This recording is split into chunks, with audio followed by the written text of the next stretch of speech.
Welcome to this episode of Blended, Blessed, and Always a Mess. I'm Aric. And I'm Angie. We are married with a ton of kids. We have 6 kids total. He has 3 and I have 3.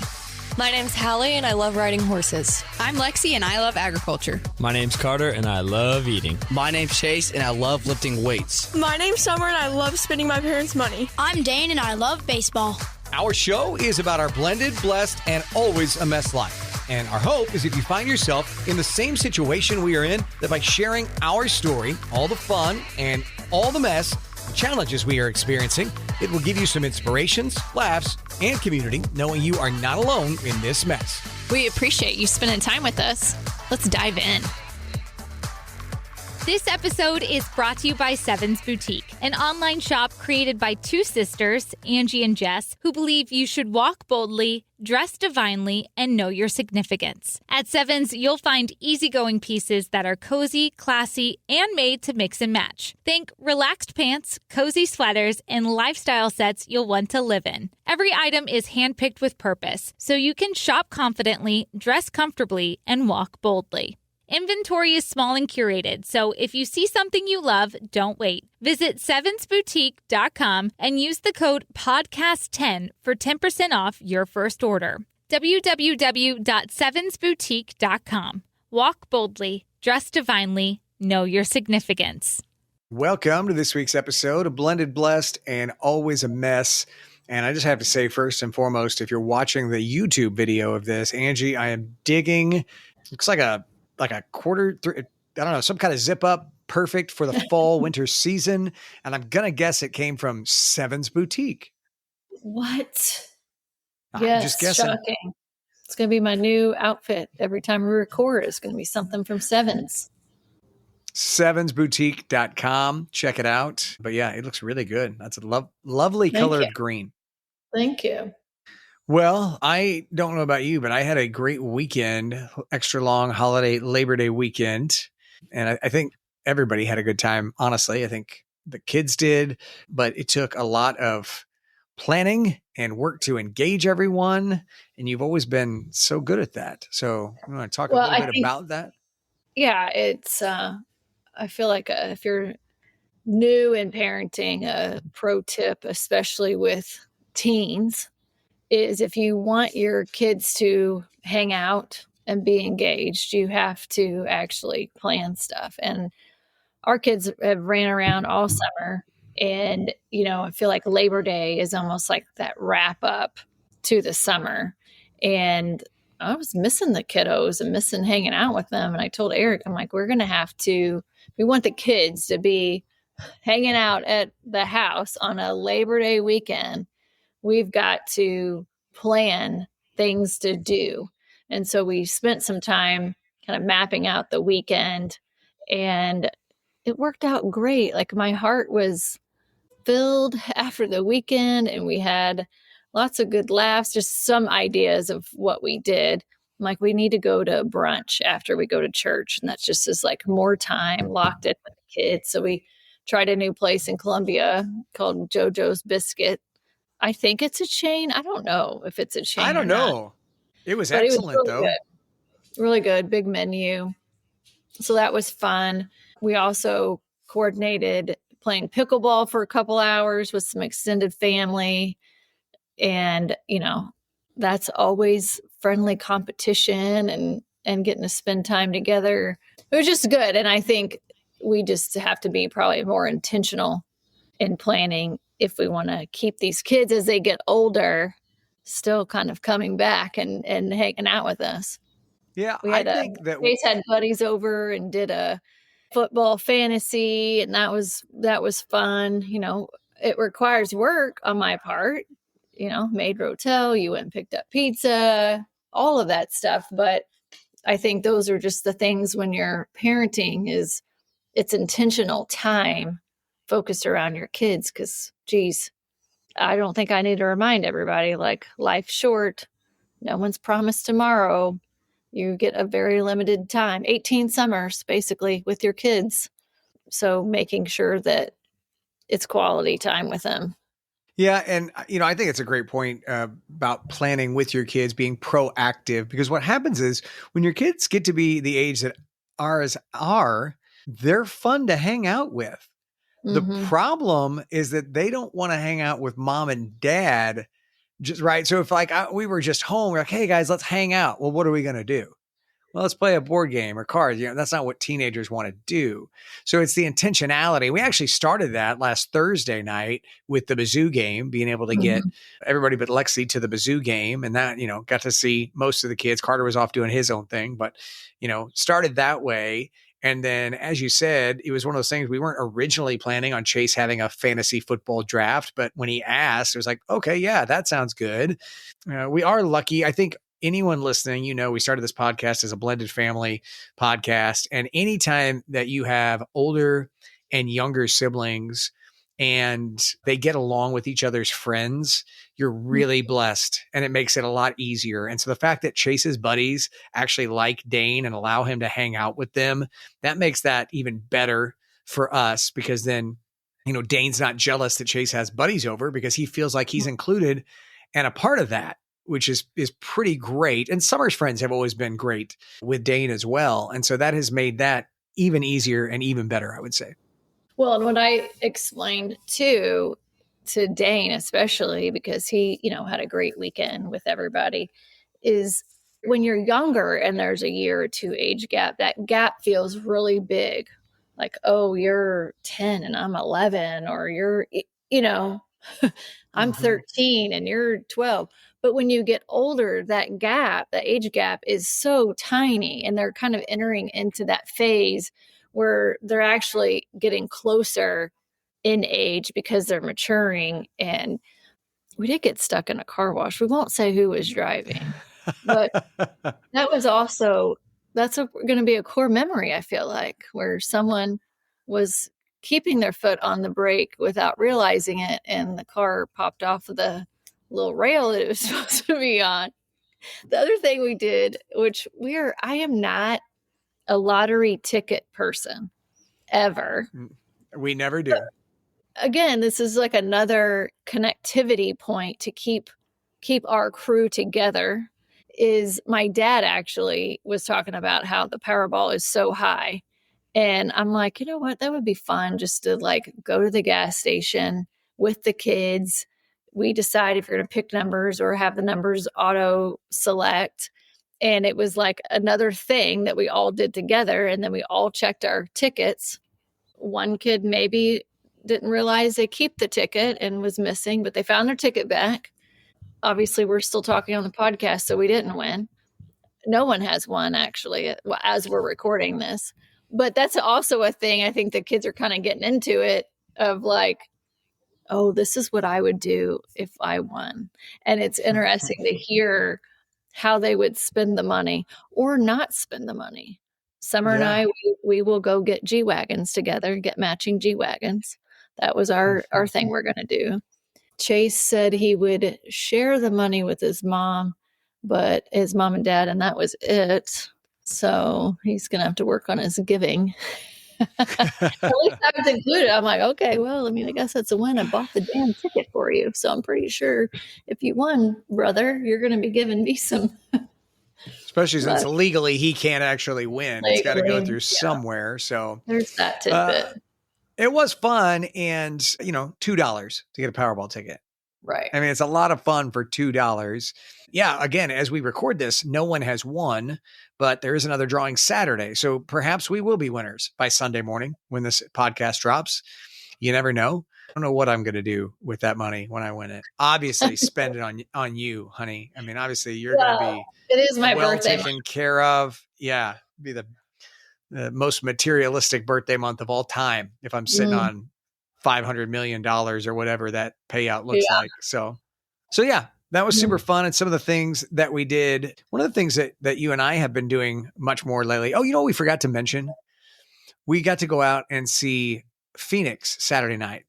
We did Saturday night of Labor Day weekend. The kids all went in different directions. They wanted to go to like parties. So we were kind of like, okay, we've done all these things with the kids and we have them all weekend lined up with things. So we'll do that. We'll go see Phoenix. And that was a great visit. First, we had Levi's birthday party, which is Hallie's godson. So, I I sit there, like I sit at the birthday party and I just like try to imagine what it would be like if she was there. Like, what gift would she have bought for him? What would Hallie look like 3 years later? So I will say, like, and I shared this with Aric yesterday, I think maybe, that there in this long grief journey, there are times where, especially as you get further down the journey, there are times where things feel a little bit lighter. And the only way I can describe it is it doesn't feel like I'm dragging this like 1,000-pound weight along with me. It's like there's moments where it feels like you can detach from it and you can sit that down. And just in the last probably 2 weeks, I have felt that like I can, it's the grief's always there, but I'm not dragging it. I don't know if that makes sense, but this weekend, it felt like I could sit that heavy weight down for a second, but it's a second. So it's like part of me is afraid, like, I know it's going to come back, but I'm just going to enjoy the lightness right now. And I also like imagine my insides being black. Like that's what it feels like cobwebs and black. And my heart is just like, frick, I'm going to keep beating, but like, there's not a lot of ease to it. And then now, like in this moment, it feels like everything's just flowing and it's lighter. But I feel like that's when people say the waves of grief. It's like, it's this roller coaster that you're forever on.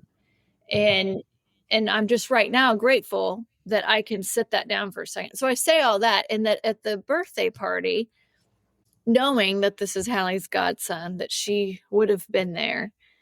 I didn't go in. I could sit there and just imagine her and not feel like this heavy, heavy weight of like, she should be here. It was like, she's not here, but I wonder what she would be like. It was more of a smile that she is his godson, but not like, I'm going to go in the bathroom and bawl my eyes out. So I say all that, and that we went to the birthday party, and then we grabbed coffee, and then we went to go see Phoenix.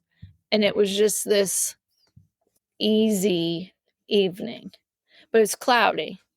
And just Aric and I, and we drive out there. And as soon as we pull up, Phoenix is out in the field.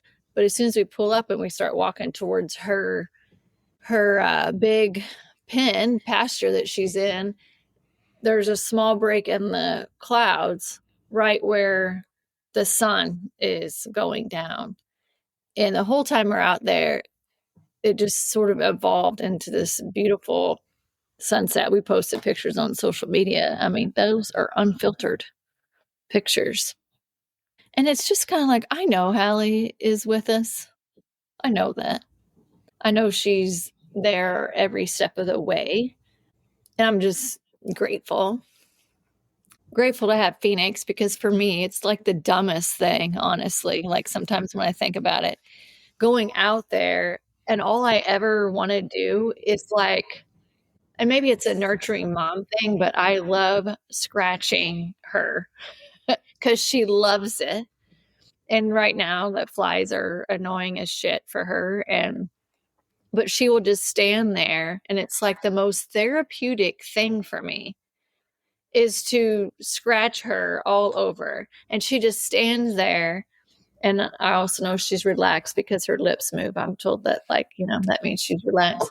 And anyway, it was just a beautiful like moment that I can just smile. And literally what I'm doing is scratching a dirty horse's back. And it is like therapy for me. I appreciate every time you invite me to go with you so that I can be included in that grief journey, the therapy portion. And, it's been beautiful to watch you learn more about horses and to not even be scared to hold a mint out for Phoenix to eat, which is what Hallie used to do. And she loves those mints now.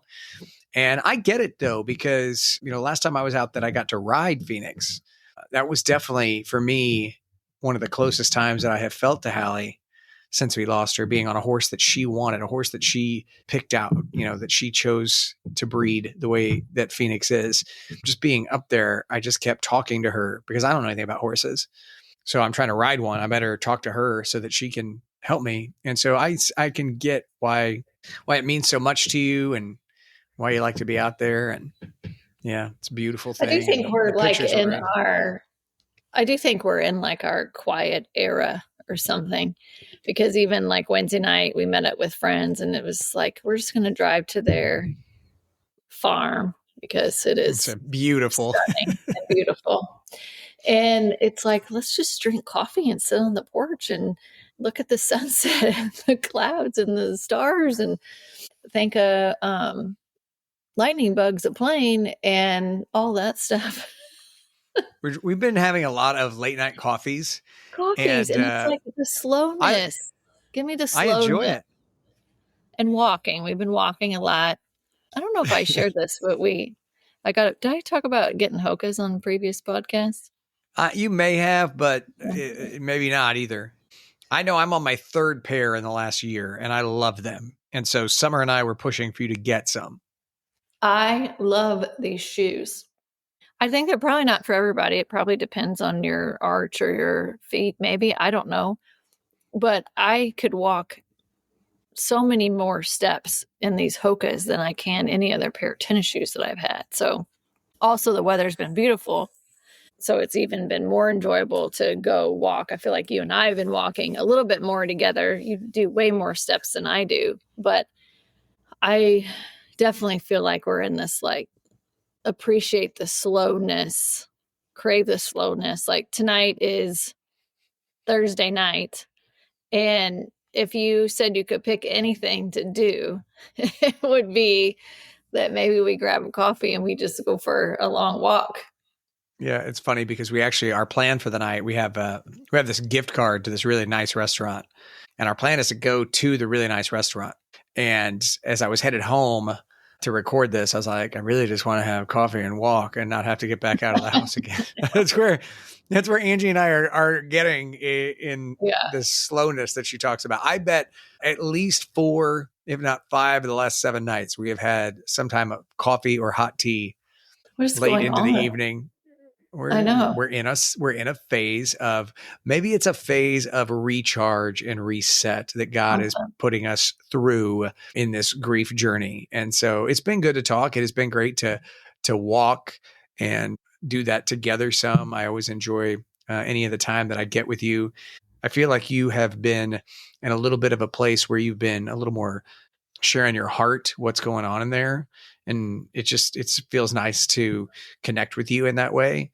And I think that's really what being a partner is about, is listening when the other person you're in a relationship with has something to say. And too often we're too busy or we don't pay attention. And I really have been trying to really listen when you're talking, because I know that I don't do a good enough job about that in life. And so I've been trying to hear what you're saying and sit more quiet when we need to be. And it's been really enjoyable. And for me anyways, to go through that process with you. Well, the irony in you feeling like I'm sharing more is because I think it's really, really hard when you're struggling or when you're in a tough spot, that darkness to share.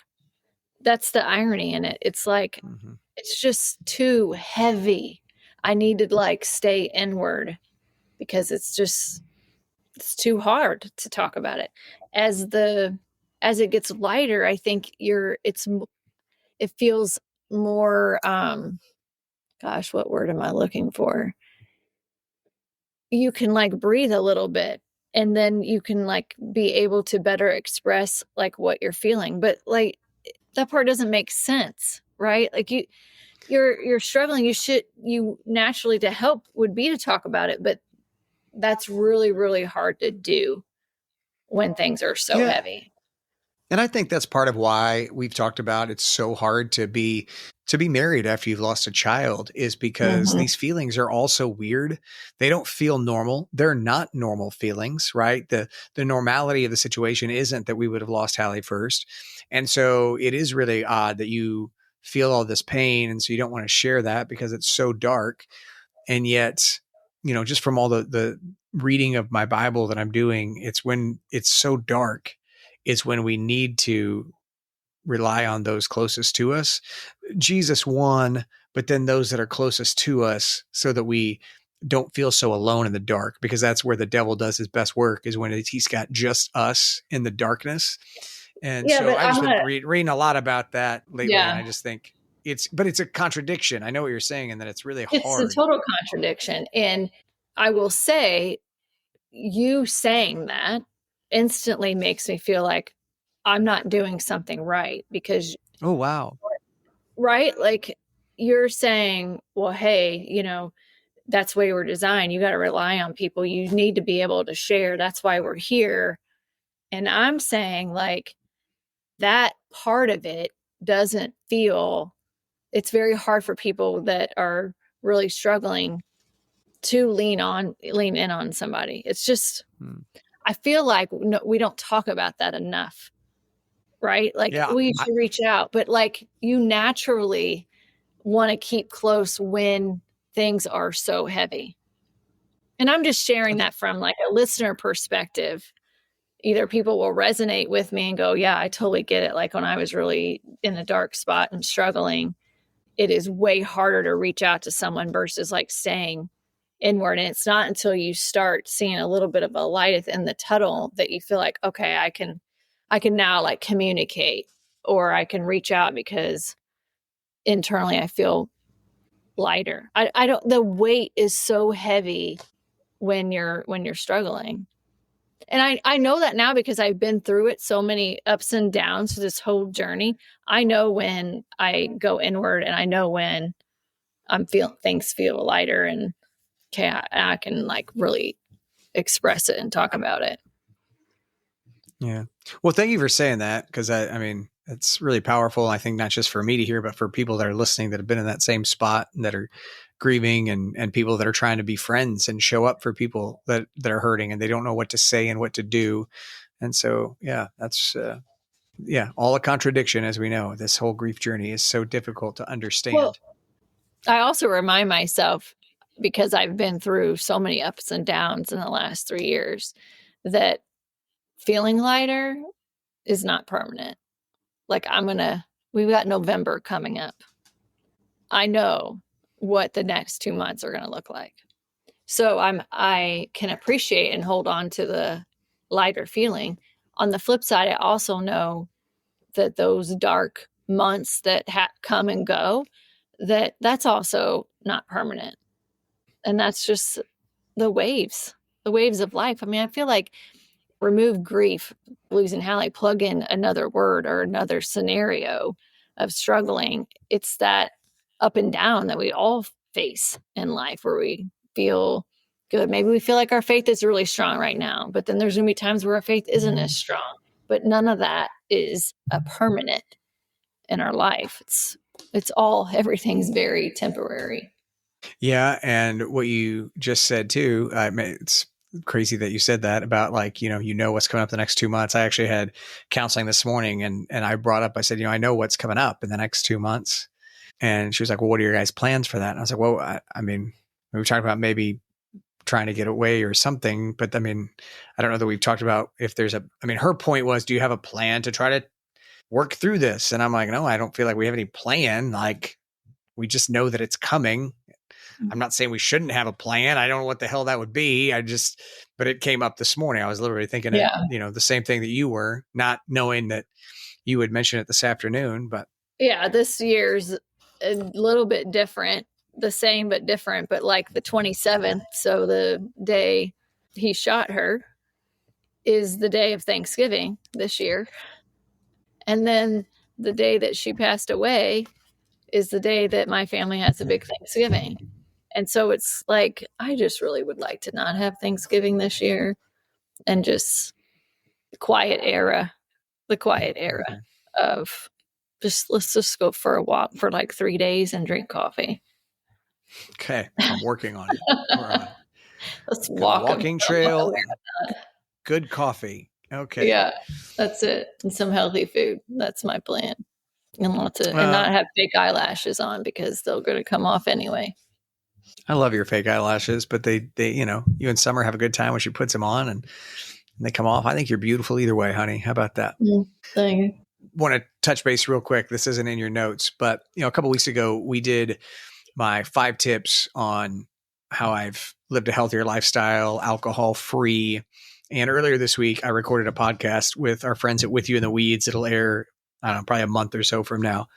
And we'll share that when it comes out. And one of the things we didn't talk about, because we were talking about the 5 tips, is something I kind of relates to a few minutes ago, where we were talking about when you feel dark inside and you need, I said, Jesus has to be so in the forefront so that you don't feel alone. That's been a real big part of the sobriety journey that I've been on, is a closer, deeper relationship with Jesus. And I just would say, I didn't really talk about this in our podcast, but I do spend a lot of time talking about it in the podcast with the folks from church. Is that one of the other things that I really thought about when I was deciding to give up drinking was that I had been reading my Bible a lot after Hallie died. And I had been someone who'd gone to church for a long time, but I'd never felt like I was figuring it out. And it felt to me like I was keeping intentionally this barrier between me and Jesus with alcohol. And that as long as I was, I could just have a few beers to forget stuff, I didn't have to let Jesus in when some times were really difficult.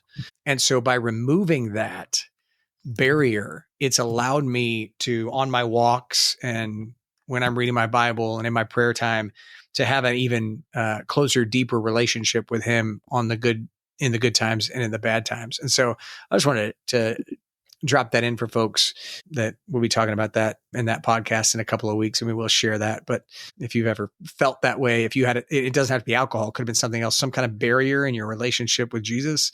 That sometimes it's just great to have a checkup on that, what that might be. Speaking of Jesus, you had a customer meeting and prayer and. Well, it is interesting. So talking about your relationship with Jesus last weekend in church, that was kind of the topic, is this continuous prayer. And it always reconfirms, how I say that I'm like terrible at praying and it's more just like begging. It just sort of reaffirmed that how I pray is actually right. I was waiting for it. You didn't say anything all week and I was waiting for, It's like, just invite him in. And it's like, I feel like I do that every day. And I've been traveling this week, 2 days back and forth to St. Louis. And, I've shared this before too. I don't like, it's an hour and 45-minute drive. And especially if I leave early, I do not have the radio on, nothing. I talk to God, I talk to Hallie, and I just ask them to be with me all the time. And it is interesting around like how much we try to nurture like a marriage. Like it just seems like your friendships, your marriage, all of that, like that's a no-brainer. Like you got to spend time together or you're not going to have a relationship. Same with your friends. Like if you're not connecting with your friends, you're not going to ever have a relationship with them. It's the same concept about how much you should be having a relationship with God. So I think that is also key. And I think when you are not feeling confident in yourself or feel right about choices that you're making, you're naturally going to probably hide from them. And that means not talking to God, to ask him to help you through the things that you're going through. But yeah, this week, a couple of things. I went to go visit my niece, Kaylee. So we shared on a podcast how Hallie had told her what she was having with flickering of lights and blinking twice if she was having a girl. Kaylee has had some pregnancy complications and she got a long visit at the hospital in St. Louis on bed rest until she has her sweet little girl. So I'm in St. Louis, so I said I'd stop by and pop in and see her.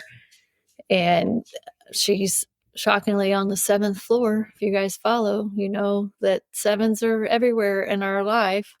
So I had a great visit with her yesterday. Then we get a picture, and she had went outside to sit because she can get up and move around and stuff. And here a white feather landed on her shoulder. If you guys do not believe that people that pass away are still connected with us, you're missing it. I mean, they are absolutely hands down still connected with us. God is like in everything that we do. Something so simple, right? But it just every day I feel like that there are signs that she is still with us. And ironically, the same hospital that I visited, we also had a customer meeting, and it's a faith-based hospital, and they kick off the meeting, every one of their meetings, in prayer. And it's just like such a beautiful thing in corporate America to witness a room full of people come together to ask God, to invite God into our conversations, into our decisions, into our relationships that we're building, the partnership that we're building. I've not ever witnessed that before. And it was like 2 minutes, right? Not even a long thing. And it was a cool experience. That is cool. I always love when you're in a setting that you wouldn't expect there to be prayer, Right. that there is. I love it when high school football teams meet at the 50-yard line Mm-hmm. and the opposing teams pray together. All of those things are always so incredible. So glad that happened. And always, you know, Hallie was supposed to be in Kaylee's wedding. And so we talked about that several months ago. And so this would just make sense that Hallie's very present for her during this time. And what you said minutes ago is that Jesus is in everything we do. He created the world, the air that we breathe, the trees, the grass, everything. So yes, everything about Jesus is closer to us. And that means our loved ones than we see, because Jesus says, like, you cross right over into heaven and you're with Jesus. And it's fantastic. So, well, another like fun fact is it's my birthday month. yes. So can I tell you what I think is great about what you're that? getting me? Oh. So anyway, no, it's your birthday month. I'm not going to share with you what I'm getting you, but Jesse and I always have this like running text thread of like gift ideas for you. And then I'll be like, you know what? I'm going to get that. I'm like, but only because it's good. And yet it looks like I could have come up with that on my own. Like, not that you came up with that idea. Mm-hmm. Come on. Yeah. And then sometimes she says something like, no, I'm like, that's too good, Jesse. She's going to know that's you, not me. Come on. Yeah. So, what I was going to say is that the last couple of days you have mentioned your birthday month, and it is the first time that you have done that in the last couple of years since we lost Hallie. And I noticed that right away when you said it for the first time. It used to be that I would have you a card and something ready to go on September 1st. I have stopped that the last few years because you didn't want that. It's not something you were interested in. And so when you did mention your birthday month for the first time, I did take my ears perked up, and I noticed that. Yeah. Well, I used to make a big deal about my birthday. And when you lose a child, there's no part of you that ever feels like celebrating something when a whole freaking piece of you is just gone. And I still don't feel like celebrating me. But when the times that things feel lighter, you can look ahead a little bit. I don't know if I'll ever use the word excitement, but you can look ahead and can imagine your future. You can see yourself living versus like the heavy days. It's more like, fuck, I gotta go 50 years with this weight I'm dragging along. And I mean, if you haven't experienced great loss, me saying that would probably freak you out. Right. But like, ask anyone that has went through great loss, they'll go, preach. That is exactly the way it feels. So right now things are like feeling lighter. So I feel like, we're going down to Hallie's house here in a few weeks, and I'm looking forward to that. I'm craving the quiet era down there. And I feel like, okay, it's September. It's my birthday. I also know what's ahead after September. So I'm the same way. Like this is the first time I felt like, oh, it's my birthday month. And it feels a little joyful, So I know that too, that I've not ever said that in the last couple of years. I'm glad that it's coming in waves. Just say that. We get used to riding the waves, the good ones and the ones that are hard. I appreciate you being so vulnerable and sharing that, not just with me, but with everybody who's listening. And I think that you are very loved. And so hope that there are not just me, but people that pick you up on a regular basis on the hard days. So I am a Libra mom, though. So I don't know if our listeners are TikTokers or not. But if you are on TikTok, go search on your zodiac sign. And like I'm a Libra, so if you type in Libra mom, there's a bunch of TikToks that describe what a Libra mom is, or a Libra female, whatever. And it is so accurate. You did this too, not too long ago when I was telling you this. Didn't you look up your zodiac, how it describes you? No. Yes, you did. Maybe it was me and Chase. It wasn't me. It might have been me and Chase, because I think maybe I sent him a zodiac mom. Like, go look up your zodiac, because it is incredibly accurate from a relationship perspective. When you look up as a Libra, it's like, don't ever cross them. They will drop you in 2 seconds. Sounds about right. Yeah. Okay. Noted.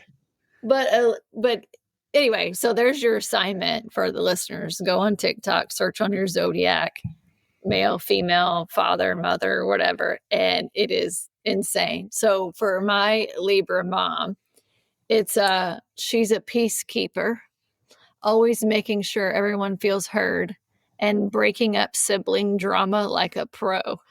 Check that box. Yes, you do. Do not like drama. Despise it. That's totally me.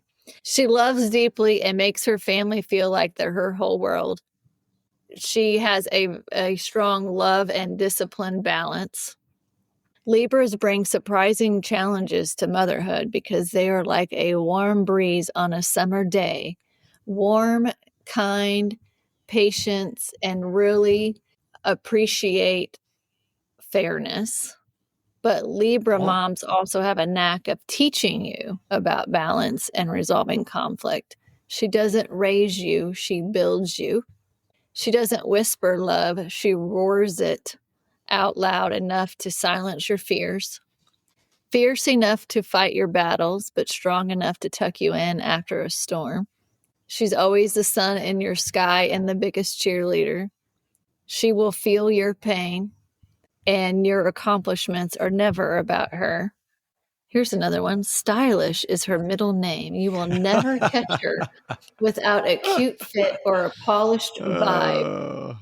Is that not hilarious? This so one part, funny. Though, I feel like this is like a post losing a child, but it says she's a social queen, whether it's family gatherings, coffee with friends, or a night out. She loves connection, which is true. But like, I also feel like there's a part of me that's not as social as I once was.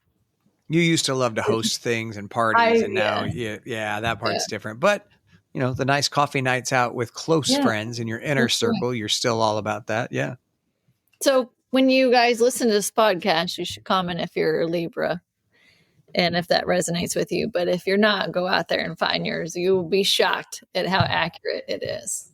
That was impressive. I am impressed at that. Wow. Wowza. Mm-hmm. All right. Well, that is all we have today. Do you want to talk about what you're grateful for? Feels like there's been several things. I am definitely grateful for the last weekend. Like, I really enjoyed laughing with the kids and just seeing everybody thrive. I feel like everybody was thriving. last weekend, and just grateful for the lightness that I felt in the last, I don't know, week and a half. And then there's some things like I'm looking forward to this weekend, MU-KU game, and just time. Let's be clear. She's looking forward to that because she's got some good friends coming. Chase and Dane are going to go sit with us. Summer's going to all be the there. kids are going. Angie doesn't know any player Well, I'm on gonna either say team. that. Well, I like that one song that they say, but am I in football? Like, oh my God, what just happened there? I have no freaking clue. Well, I'm glad you're excited. It's all about the I would just say outfit they wear. It's all about the cute fit too. that's right. Libra mom, stylish. That's right. Well, I would say I am thankful as well, just of whether it is the fact that you have been joyful or the fact that it's not always joyful, and that you have been open, and feels like we are, trying to connect in different ways. And I think that's really great because, as we've been honest about, we went through a hard time, and over the last year, we've both really worked on different things in our lives.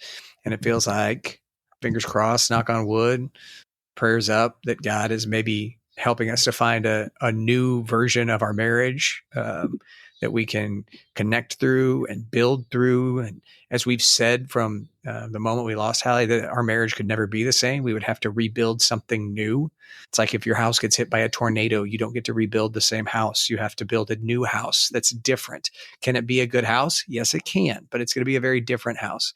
And I think that that's, for me, I don't want to speak out of turn for you, but I'm grateful in that it feels like, for me, in our marriage, relationship, friendship right now, we're trying to build a new house, if you will. So that's what I'm grateful for. And so with that, we thank all of you for listening. We hope that you are having a wonderful week, and God bless. Thank you for listening to Blended, Blessed, and Always a Mess. Follow us on Facebook, Instagram, and at blendedblessedalwaysamess.com. Reach out to us on any of our social channels. We would love to hear from you. Have a great week.